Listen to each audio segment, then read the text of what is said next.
Here we go. Dan McTeague is my guest. We're on the Jim Fannon Show. Dan McTeague is the president of Canadians for an Affordable Energy. He's an MP, Liberal MP from 93 to 11. You can check him out at gazwisdom.com or right here on your screen, Canadians for Affordable Energy.ca on Facebook. Welcome aboard, Mr. McTeague. I appreciate your time. Thanks for taking it, man. You know, you're probably busy. Good to be here, Jim. Yeah, thanks for having me today. Your thoughts, because I think most people know you. I don't think you can certainly go into a little bit of bio if it's relevant to what we're talking about, but thoughts on today's political machinations. So what are you seeing in today's climate of, well, we'll tell you anything, and then when we get elected, we'll turn around and do the other thing? Your thoughts on the election? What's that old Simon Garfunkel song? Mrs. Robinson, you laugh about it, cry about it. Any way you look, you lose. You don't really have much in the way of choice. You probably do, and it depends on your perspectives. But an election which obviously was never needed to begin with, and really was more of a vanity ride for the Prime Minister, a fellow who obviously misread the polls and certainly the tea leaves. I suspect that if there was any point at this stage, it's that they are spinning. That is, the government is spinning and trying to find a way to really staunch the bleeding of its support. I've been in every election up to 2011, certainly as a candidate or as a campaign manager or as a canvasser or as a sign poster going back to 1978 for the Liberal Party. This probably is as scary as the ones the Liberals experienced in 2011, in which they're seeing their main rival, the Conservative Party, rise in terms of support, while at the same time watching the NDP continue to gnaw away at their base of support. So I suspect for the Liberals, not a great time. For the Conservatives, perhaps a bit of a surge ahead, but perhaps also looking at the numbers and saying, we're not much better than we were under our previous leader, Andrew Scheer. And I think for the other parties beyond the NDP, the PVC, and of course the Maverick Party, opportunity, hope.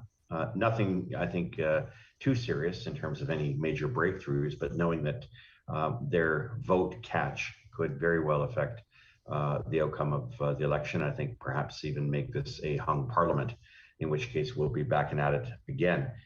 The difference, however, is that because of the way in which our system works, our financing system, if you've gone from 1% of support to 4% of support, that means you have a lot of more resources to work with. And if the election's only 18 months away, if Justin Trudeau gets his way, then we could be looking at a much stronger catch for so-called outside parties. Hard to say where this is going to go, but I think given that there's less than 2 weeks now in the election, it doesn't look like the governing Liberals may be able to maintain power. If they do, it will be by the skin of their proverbial teeth, with the Conservatives perhaps, again, a much stronger opposition than we've ever seen in the past.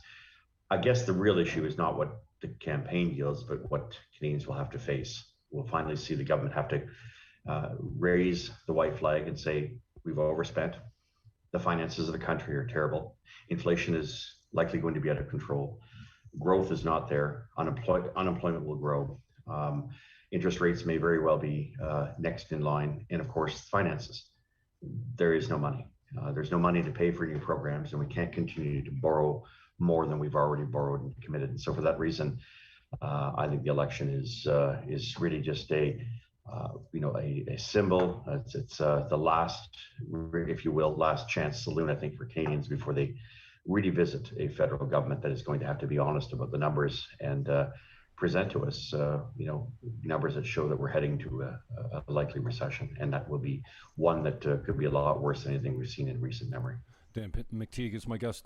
Dan, tell me, you were elected in the first year I was recruited by Greg Vesna. I don't know if you know Ves. Oh yeah, no, Greg, yeah. He's in the alternative fuels with NH3 gas That with was the ammonia. stuff Fuel. too. Yeah. Pardon me? Ammonia. Yeah. Oh, yeah. Nobody smarter. But back in '93, when Mulroney said, well, we're going to cancel all the small parties if you don't run 50 candidates, I was recruited with stage fright. And you were elected that same year that I ran in 24 as a total neophyte and a green. I've been red-pilled, as we talked a little bit about off-air before we started here, since 2015. Tell me a little bit. You've always sound really objective to me when I've listened to you on 610 CKTB when you used to be a regular guest there. It sounded to me like you're very objective. Tell me what it's been like staying loyal to the liberal ideology, if you have, and especially since 2015 when they seem to have gone mad. Like I used to really rile with the left because they stood for freedom and no war and free speech, but now they just abandoned all the issues I'm passionate about. Tell me about your experience with the left. Well, it may not be different than yours, but look, I think 2011, the Liberal Party as we knew it passed away. It died. A lot of good people went with it, and the Liberal Party took the position that, rather than simply, ridding itself of its existence, as people like well-known authors, Peter C. Newman, wrote off the Liberal Party and said, that's it, it's over. Liberals moved towards, a rock star.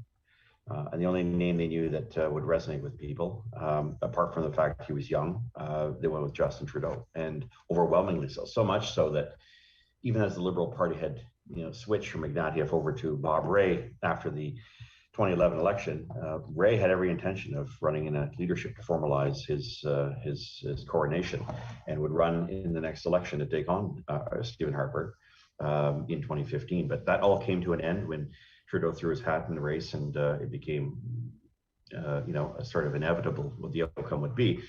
The Liberal Party lurched financially and dramatically to the left. Some people, of course, like myself, might have been all over the map on economics. I might have been center left on social issues, perhaps center right. But I always knew the Liberal Party was a big tent party, so it accommodated a lot of people, disparate views, regional interests, and some local issues. So, my time as an MP was spent more trying to pass private members' bills, and thankfully, I probably broke the record. Very few MPs have been able to do what I was able to do, but I knew the system, having went back to my days in 1981, 82, 83, working for Liberal cabinet ministers, Liberal MPs, Liberal candidates. I had a pretty good idea of how the system operated, and I knew the ropes. So that helped. But 2015, I think for a lot of us, was a point at which we could no longer recognize the party we had become part of. And we're told very bluntly, it was an issue of age. You're over 45, we're not interested. You're not a female, we're not interested. You don't swear loyalty to the leader, we're not interested, which is kind of bizarre because most leaders were strong enough to push back on any type of dissent or any, unpopular positions. And if they saw it as a good position, like Trudeau's father, Justin Trudeau's father, Pierre Elliott Trudeau, if you were strong and principled and could effectively argue your point, he'd back off. And he did that even in the constitutional fight going back to 1981, 82. A lot of people forget about this because it was, eons ago. But I was there, a young budding politician at the time. The Liberal Party became more morphed into, and you've heard other people say this, but I certainly think it's correct, a cult of personality. It became more involved with more repressive ideas of, squelching dissent, freedom of ideas and thought and conscience. No longer was there to be a debate. In fact, the caucus that we know that was elected in 2015 permitted the Prime Minister's office staff to attend every week and take notes on who was being good and who was being bad. Wouldn't let members of Parliament speak on their own, even if it was their own initiatives. They wouldn't be allowed to speak to the media, speak to anything without the approval of the Prime Minister's office. So in effect, reducing our democracy to, the one-man show, the one-man dog and pony show. Of course, we can talk about cultural, identity politics. We can talk about virtue signaling, all of those things Mr. Trudeau perfected. But ultimately, the Liberal Party of today is, a shadow of its former self. And it's for that reason that it cannot possibly hope to represent the broad spectrum, if you will, the consensus. The word that the Liberal Party is completely forgotten under this Justin Trudeau doesn't exist. And I think that's the big shift that we saw take place in 2015. It's left a lot of guys like myself on the sidelines. And some of us choose not to be silent. And I warned Justin Trudeau personally, I'm not going to be silent. I will not go away simply because you have temporary, ownership of the Liberal Party. Your father earned it. I respected him. I worked for him. You have not. Amen. Yeah, he really rode the coattails, and he is, well, I always say, disparagingly, appropriately, I guess, too, is, he's his mother's son, not his father's, but he has put very good, wise people around him that know how to get elected, that understand politics. So, part of being a good politician, even if you can't carry a normal conversation with a human being without a script, is knowing how to get elected. And he's done that. Dan, I really appreciate your thoughts. I want to get to energy, but I really appreciate your thoughts because you've been around politics for so long. And I'm kind of, as a new righty over the last 5 or 6 years, and very organically came to the moderate right, on guns and immigration and taxes and freedoms and free speech. This is my 7th YouTube channel. I just started making money and then I was disappeared for no reason. My only hope is that we've never seen an election where we had people locked down for 18 months, that there's a pent-up anger. I call it a volatile electorate that will do surprising things. And there's not too many people talking about electoral reform and proportional representation. I think Max has actually missed an opportunity there to appeal to the Conservatives that want some sort of electoral reform, because if he manages to pull off a miracle, which I would say would be, 10-15% and getting his seat, or maybe even electing a couple people, what do you think the possibility is that we could be sitting here on the 21st of September, not with a majority Liberal government, but maybe a Liberal government reduced to 2 seats like Kim Campbell was, that people are really going to punish Trudeau regardless of the polls, and that we will have some hope when we wake up the next day, if there's a government in place, whether it be, a minority or a majority. What are your thoughts on, that the electorate is pent up, they're angry, and they will do some weird things, and we might be sitting here looking at a reform party, or hell, you remember Bob Rae was elected in Ontario. Even he didn't expect that. What do you think the chances are for a big surprise this time around? Well, I think they're very good, discounting the fact that many people may not get out to vote. But the overarching continues to be, and it surprises me because I've always taken the view that once election's called, people just simply fall in line and okay, the election's called, let's deal with the facts before us, and don't worry about the fact that it was called. There's a lot of stickiness. I'm not seeing a lot of teams out there canvassing. I'm in a Liberal held riding here in the GTA, in Burlington, North Oakville. Not seeing a lot of activity post writ. The day the election was called from the Liberals. I'm seeing some activity from the Conservatives.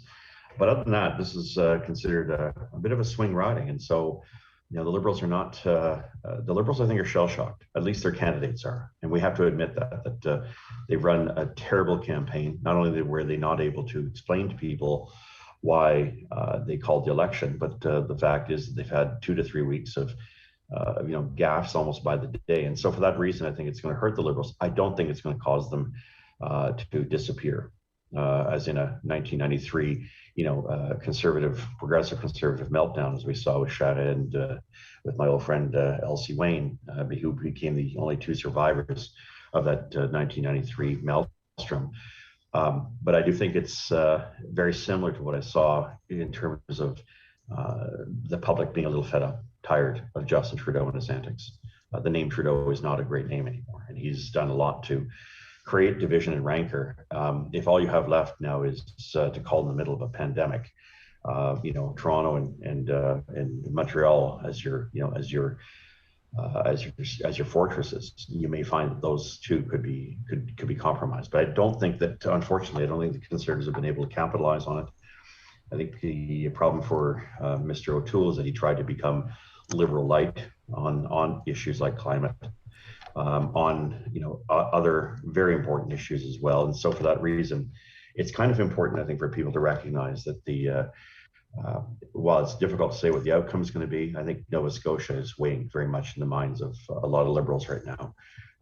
The fact that they walked in that guaranteed a majority and wound up getting shellacked. So anything's possible, especially when the public is holding its holding its views very close to its chest. I think we're going to see a bit of an upset, not a terrible one, but we're going to be back at this perhaps in as little as a year and a half, unless someone's got a better idea, because I know that the traditional left parties, the NDP, the Green, if they manage to get a seat or two, and the Bloc won't necessarily play, footsies with a conservative government should they happen to get the lion's share of seats. Yeah, I'm surprised. I feel like at any other time, and times have really changed, and I've been surprised by so many things that are going on, and so many times I'm looking at our lives and going, can you believe we're here now? We're actually entertaining these ideas? Much of what Trudeau has done since the writ was dropped, and even before, would normally be would be political suicide. Like the vaccine passports, the limitation of freedoms and liberties. I mean, I don't see how this kid comes through this without being severely punished. But there is a huge liberal voter base that just won't turn off, right? So, yeah, I just don't think the liberal base is compelled to vote anymore. I mean, what I'm really trying to come after, and regardless of what I think of Justin Trudeau, I'm still trying to figure out why the election was called. He had a functional minority, a strong minority. He wasn't getting any pushback on very many issues. He may not have liked some of the coverage he was getting, but it's pretty clear to me that I was getting calls here at the House, from pollsters saying if 60% of Canadians are vaccinated by the end of, I think at that time it was the end of March, would you be willing to vote Liberal? So it's pretty clear to me what they were really trying to do. They were going to say, listen, if we spring out of this, we do very well. Cashing in on, the goodwill of what you've been able to accomplish through billions of dollars that we've spent. We have no idea how that came down. It's really dramatically lost on some pretty bad faux pas. If you're going to use it for partisan political reasons, then I think public will push back. And a little bit of experience here, Jim, and I won't be long with this. I served the role of protecting Canadians abroad from 2003 to 2006 under the Paul Martin government. And it was made very clear to me, the Prime Minister, this was not a partisan issue. And you reached out and you talked to members of Parliament on the other side. And I did. And during the election, although I should have lost my job as a parliamentary secretary, it was agreed by all parties that I continue my job right up until the election until we were defeated at that time. But the point is, I think the Prime Minister has got this tendency not just to beat his opposition, but to try to decimate them and destroy them. And because he is so prone to moving in the direction of radical ideals, he tends to think that maybe the people around him are not telling the truth. Perhaps he believes so much in his views that the rest of the world has to fall in line. I think he's in for a very serious rude awakening. And I think for the Liberal Party, a chance for reflection. Because if what they're really doing here is, all right, Trudeau fails, we're just going to get Mark Carney to become the next leader, and we'll just go down this road of climate change, alarmism, what I call climate bedwetting, you're going to lose Canadians. Because a lot of Canadians may be at a point where they're going to be losing their homes, they're going to be losing their livelihood, they're going to be losing their ability to make ends meet, they're going to be losing their ability to put decent food on the table. We are at a significant crossroads, and it's not made any better by where Trudeau has brought us. The last thing we need to do is elect another Liberal leader who's going to just double down and do the exact same thing in the interests of a handful of folks. Ironically, the same kind of business leadership that took advantage of Americans back in 2008 and caused the 2008 global economic recession by putting money towards certain unproductive ends, such as carbon credits. And that market is, we can talk about it a little later, but if that's where we're going in the Liberal Party, then I guess I got my work cut out for me for the next several years. Okay, another political question that crosses over into your area of expertise. You're elected the President of Canada with an executive order or a whole bunch of executive orders. I know this is kind of fantasy, but what do you put in place for the country energy-wise? I make it pretty clear that energy, the oil and gas sector is our number one breadwinner, and that our economic viability counts on its success at a time in which demand is increasing, not decreasing, at a time in which people are not able to make ends meet, at a time in which we're seeing critical investments leaving this country, because they're not leaving to go buy windmills or solar panels in another country. They're going to invest in oil and gas in another jurisdiction of the world. So rather than dealing with a world of magic and make-believe in which you, like the International Energy Agency or Joe Biden, go around saying, oh, we can get rid of all this stuff, and then beg OPEC, as you did embarrassingly a couple of weeks ago, to produce more oil. I think Canada and the government of Canada has to start to say the Canadian interest isn't about bending over backwards to every Tom, Dick, and Harry that comes out and protests. It's about, once a court has made a decision, standing up for our pipelines, standing up for our infrastructure, and creating an east-west corridor in which we can move energy either way. And that's not just oil and gas, it's also electricity. We need to do more within our country to be able to provide and to serve our own interests. Otherwise, we wind up in a situation of financial ruin, the likes of which, as I said earlier, the country has never faced in the past, but is about to. And I only have people look at, I keep my natural gas bills not too far from me. It may not be lost on people that natural gas prices are going to be double what they were last year. Let me reiterate that.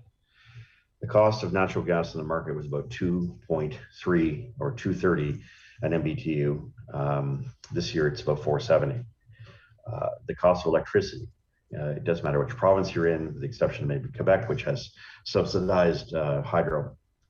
Most provinces have seen a 1/3 increase in the cost of electricity. We're going to see a federal government supported by all parties that sit in the House of Commons right now, so not after the election, but right now, who support a clean fuel standard. That's going to add 15 cents a liter come January 1st, 2023, plus HST or GST, depending where you are in the country, and 18 cents a liter for diesel. Sooner or later, all of these increases can only cause inflation, or they have to be responded to by consumers either getting higher wages or simply doing without. If they do without, then we see a dramatic decrease in our standard of living. And if we drive out the sectors like manufacturing, farming, and agriculture and farming, and of course, most importantly, the oil and gas sector, what are you left with? You're left with a nation that can't pay its own bills.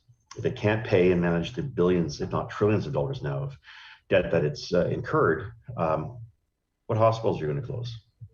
Which teachers' jobs are going to be affected? How many roads won't get fixed? What happens to our entire national infrastructure as it breaks apart? There won't be equalization payments for provinces like Quebec and others who have this tendency of saying no to certain types of projects, while at the same time cashing in $10 to $13 billion a year. So I think we are quickly at a tipping point, as I mentioned earlier. And if Canadians aren't willing to wake up, then perhaps it'll require a call from the bailiff to get a lot of them to smarten up. So logistically, then, politics well enough to strategize on some logistics that you could put in place. What are we talking about as far as scrapping carbon taxes? What can we ever be energy independent in Canada? I know we don't have the refinery equipment for it. So obviously we're a worldwide leader in exporting our crude. But, thoughts on energy independence and whatnot moving forward? Well, we are net exporters of refined product. Just to make that clear, it's just that in certain regions of the country we have it's unbalanced. British Columbia being a good example. The East Coast might start to be a bigger problem as far as places like Newfoundland, where they have no refineries, in Nova Scotia. But I think the bigger issue is how do we make ends meet? For me, the policies I think that we need to pursue is simple. If you believe this much in climate, then have one climate policy, have one carbon tax, not two. Let me really be clear about this. You are already seeing the Prime Minister of the country break a campaign promise. As a layman, I would say lie about a promise, where he said it would go no higher, the carbon tax on all fossil fuels from at the time $0 to $50 a ton. He would not go beyond that. It's now 170 a ton. So let that work, and let that be the incentive. If that's what you believe in, if that's what you think is going to be the way in which you bring about behavioral change, not just by industry, but most importantly, consumers. Remember, industry doesn't care as much. Industry doesn't care because they simply pass on the increases. But when you layer on a clean fuel standard, what I call the second carbon tax, and you come out and say, well, this is something that we want to do to meet our goals in 2030 and 2050 and other, aspirational, nonsensical objectives. You have to take into consideration what economists, even purists, William Nordhaus is a very well-known climate economist. In fact, he got the Nobel Prize back a few years ago for his works. He said no country that has a carbon tax should, force other forms of regulation on the industries that are intended to be the target. Excuse me. On industries that are intended to be the target, with additional burdens, because what you do is you distort price discovery and what you're trying to achieve with the first carbon tax. So right from the get-go, that would be the first thing I get rid of. Unfortunately, NDP, conservative, liberal, Green, and Bloc all support the clean fuel standard, even though they have no idea how it's going to impact them. I do have a pretty good idea. I don't have it here in front of me, but it is substantial, it's significant, and it will be devastating. That's what I would probably want to change first and foremost. Talk to me about renewables. Do they have a place here? I mentioned Greg Vesna is an old friend of mine, knowledgeable. In the 80s, he drove his Impala, which I rode in as dual fuel. It was NH3 and propane gas, and he drove that thing across the country with some MPs in the car, and just, I think he's making some headway now, but he says the infrastructure is there because we have farmers that use ammonia. The pipelines could, move it as well.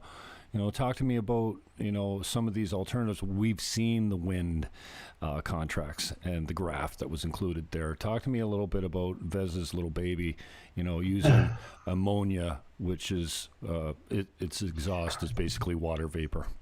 I think I have one of Greg's discussions that I'm going to see if I can find it while we're talking. But one of the discussions I had with him not that long ago about how this works and how it would be most practical. And I took copious notes way back when he and I had a chance to talk about this. His is not invasive. His doesn't hurt consumers. His says, here's a technology that we can use that can do all the things you want to do without having to hurt people. And I think that's the beauty of what he's proposed. We're using ammonia, and it's practical. I mean, I know expert like he is, but for us to sidestep the work that he's done and what he is saying, or simply trivialize it, suggests to me that really what's happening in the case of Greg and many others, I think, who have great ideas on how to achieve this without punishing consumers. One of the great things I think we have to recognize is that who's benefiting? Now, you touched on this in terms of, well, if I build a windmill, why am I paying 58 cents a kilowatt hour when in fact the market rate's only 4 or 5? Who is making and taking advantage of these contracts? Who's taking advantage of these subsidies? Who's taking advantage of these, these opportunities that are given by the taxpayer? And I think that's where the money is. It's not lost on some people that, we've got some people who've done very, very well by selling windmills in the province of Ontario, close friends of the former Liberal government, many of whom, by the way, not just friends, but many of whom the government members, staffers now work for Trudeau in Ottawa. So my sense is that we're going to need to look a little wider and pay a little bit more attention. If the goal is in fact that we believe that the world is coming to an end as we know it, you and I have gray hair, we've heard this kind of nonsense before. But even if we were to accept that it is true and it is going to happen, then I think the best way in which you do it is to make sure you get people on board. And as a politician, every element of my DNA tells me that you work not just to telling people they should be clobbered over the head, but find a way in which you can get them on board without clobbering them on the head. And what you're doing now financially is hurting Canadians, and you're hurting the Canadian economy. And you're doing a lot of damage, not just in terms of economic and economic financial consequences. You're also exploding the stability and the unity of the country. There's a lot of people who want this country gone, and I think that's not because they hate Canada. They hate the people directing it, and they have a lot of discomfort with the fact that we here in Eastern Ontario tend to spend a lot of our time, for lack of a better term, and I can be as polemic as erudite as I want, crapping on the West. And that's what it comes down to. Look, if people in Ontario, in my province, in my city, where I've never been out West, and I fought those folks all the time, especially the oil industry when I took them on in competition. If we in Ontario think so little of natural gas and oil, then by all means, stop using it. but the use of fossil fuels is pervasive, it is ubiquitous, and thankfully in Canada is being done responsibly. So my sense is that if you don't like natural gas and you want to follow these fool politicians saying turn off natural gas plants as backup when we had the huge heat waves we saw 2 weeks ago, without which we would have had brownouts here in Ontario, then by all means, in the next couple of months when the temperatures start to drop, take your wrench, I don't have one here, but I'd be glad to send anybody, and turn off your natural gas supply. Stop being a hypocrite, an eco-hypocrite above all. So if I were to say that, it's, would I say it as a politician? You're damn right I would. And it wouldn't be considered conventional. But look, I'm not trendy. I never have been. And I don't follow waves. I follow what's practical for most people. And I think that's part of the reason why I enjoyed my time as a member of parliament, is I was free to say what I had to say. Coming back to that point, members of parliament are not free. The word parliament, to speak out, de parler, en français, comme on dit, no longer have the ability to speak up or speak out. They're worse than voting machines. They're toadies. And unfortunately, Canadians are spending a lot of time worrying about which toady is going to represent them. And at the end of the day, representation is lost in this country to a large extent. What are your thoughts? Greg always talks about triple bottom line accounting, cradle to grave accounting, the idea that we tax, and this is a Green Party policy as well, tax packaging, tax waste. Don't make us pay to recycle it. Just add the taxes on. So the idea that, if the gasoline costs you $3 a gallon to get to the pump, and then it does another $1.50 damage to the community health and the environment, you tax it on you put it on at the pump, and that levels the playing field for the cleaner fuels. I know you can't do that overnight, but what are your thoughts about the cradle to grave cost included in the purchase price? Well, let's understand what that means, because mitigation, and having a clean environment isn't something just happened overnight. You and I look at Lake Ontario. We look back at it 35, 40 years ago. It stunk. Fish were dying. These were the great dead lakes. They're not anymore. We've done a lot in terms of reducing air emission, so-called, what do they call those days where you had smog days. Very few and far between. Cars, it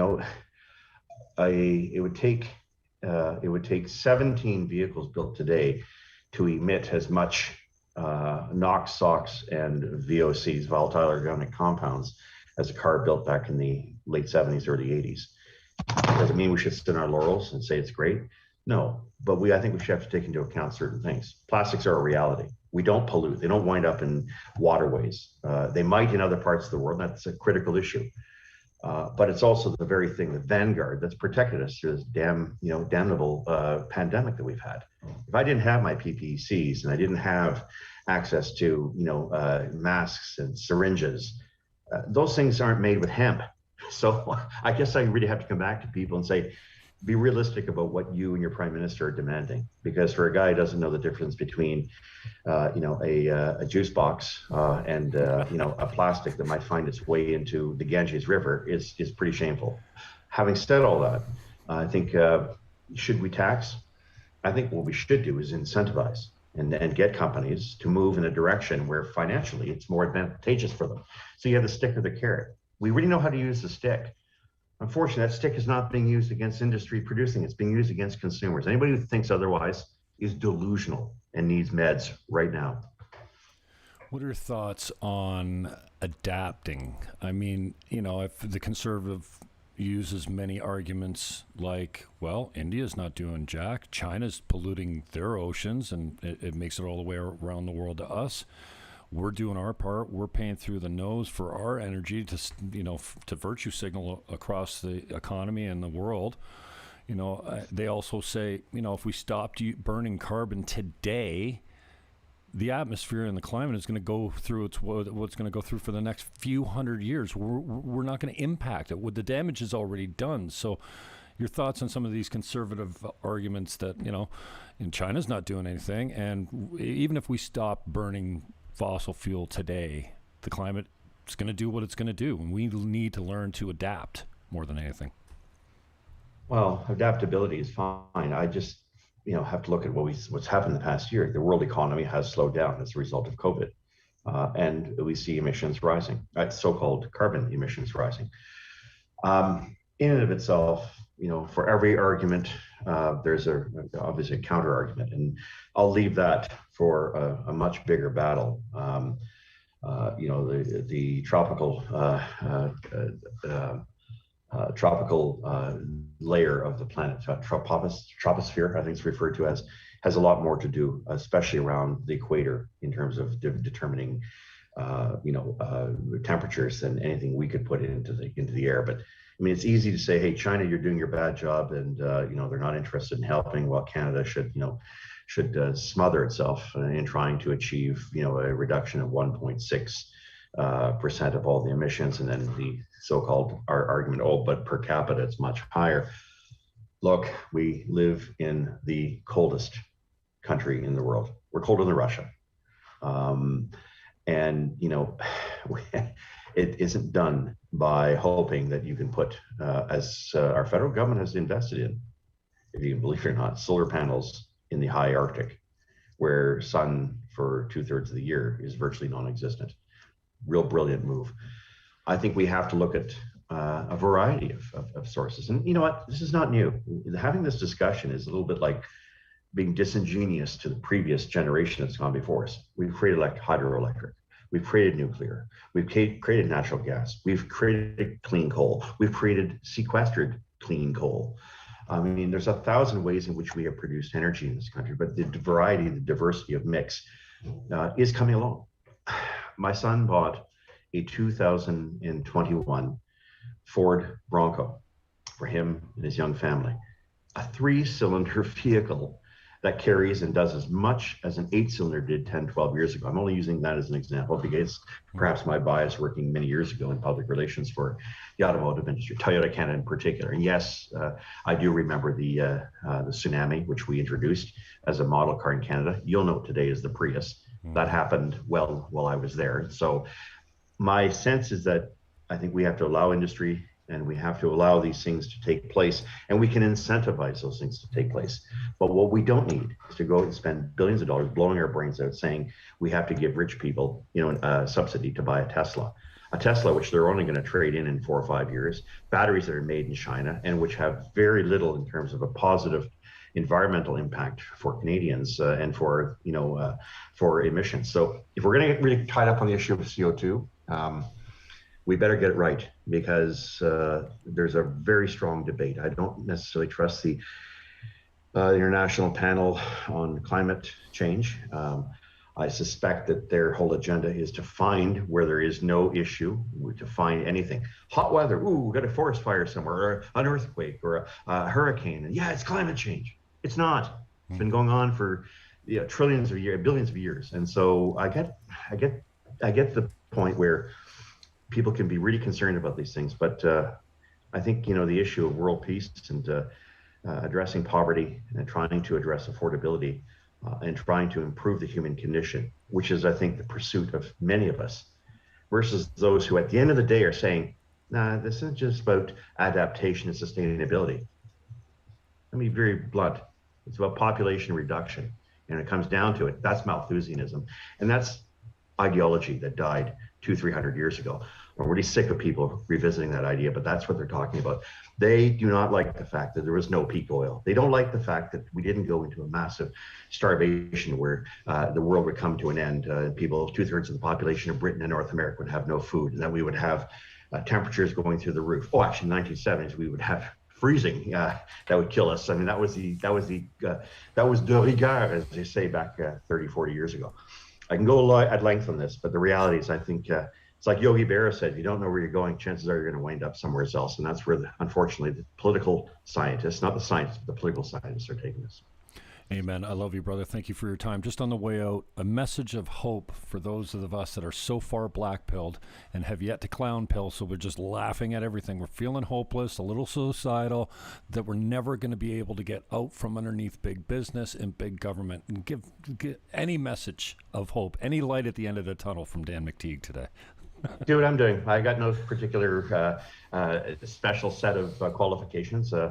Believe in what you do, have some faith in what you do, and know that you can make a difference. And one person can indeed make a massive difference if they apply themselves and have, at the end of the day, the betterment of their neighbor as their objective. And I don't mean that to be pedantical. That's really what it's all about.